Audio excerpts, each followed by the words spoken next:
Na análise da votação em papel, é importante a gente lembrar que, no passado, o eleitor tinha uma cédula, ele escolhia e ele depositava a cédula na urna. Na verdade, o próprio eleitor é que checava a seleção que ele fazia. Então, ele marcava, escolhia lá o seu voto e depositava numa urna. Agora, quando a gente analisa o sistema eletrônico de votação na versão atual, existe um teclado e uma tela, e o eleitor, ele seleciona lá a sua opção, existe um hardware e um software que faz aquele processamento, e ao término da votação, ao término do dia, é gerado um boletim de urna.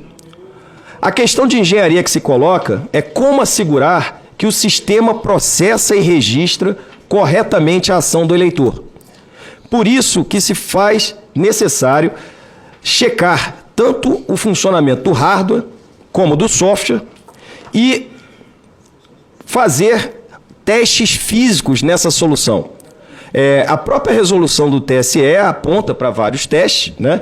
E a gente considera aqui fundamentais o teste público de segurança e o teste de integridade, como está estabelecido na própria norma do TSE. O problema é que o teste público de segurança, como é que ele é feito? A urna é colocada em condições de funcionamento e tanto na análise do hardware como do software, especialistas eles tentam verificar tanto as falhas ou vulnerabilidades da solução integrada e tentam propor algum tipo de melhoria para a solução de engenharia.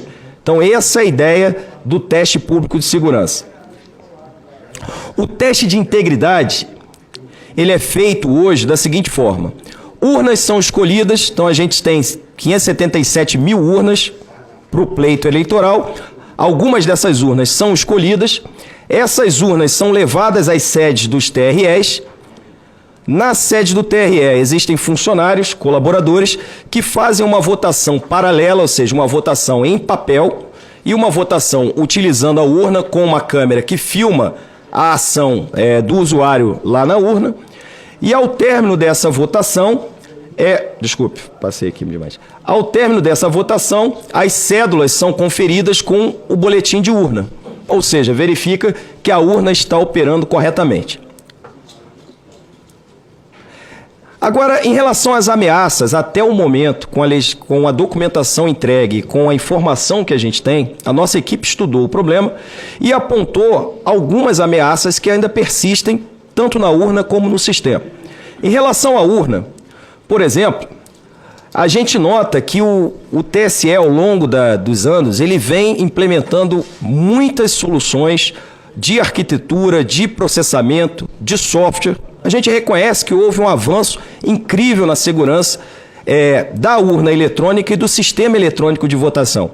Só que essas contribuições, essa evolução, ela foi feita muito baseado numa ameaça externa ao perímetro de segurança de desenvolvimento.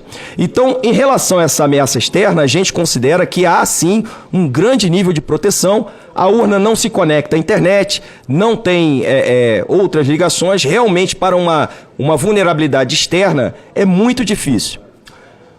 No que tange a ameaça interna ou a vulnerabilidade interna, até o momento, a gente ainda não tem disponível a documentação que nos leve a formar uma opinião conclusiva que a solução ela é segura em relação à ameaça interna.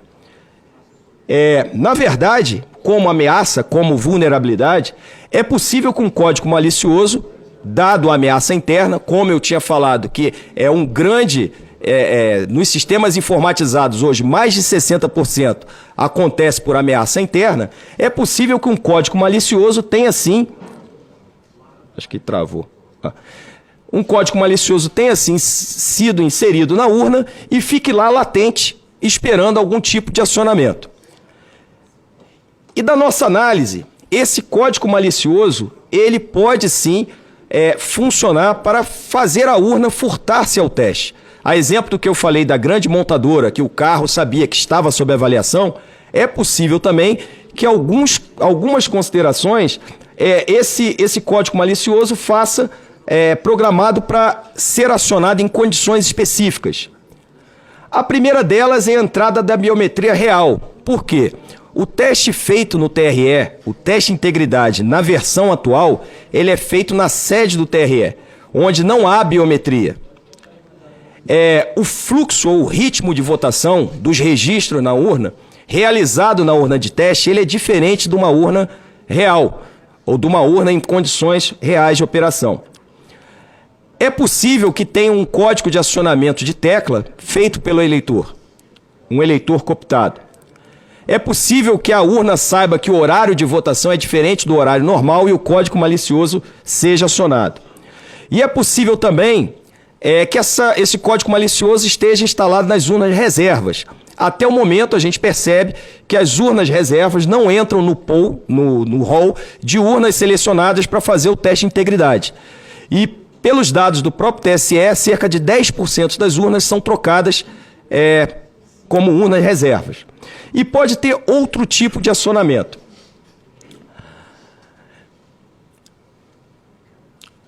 Em relação a ameaças ao sistema, eu esqueci de me referir a respeito de alguns dados do Coronel Nogueira, Marcelo Nogueira de Souza.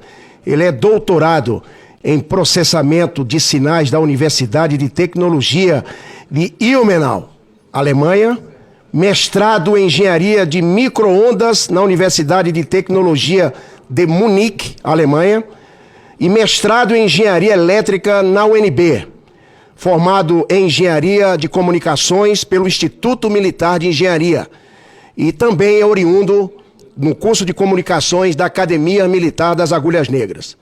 Ele chefiou a área de comunicações estratégicas e defesa cibernética do Comando Militar da Amazônia e gerenciou diversos projetos na área de comando e controle de guerra eletrônica do Exército Brasileiro. Então, já na conclusão, mais uma vez, eu volto à atuação. Uai, seu app de vídeos curtos.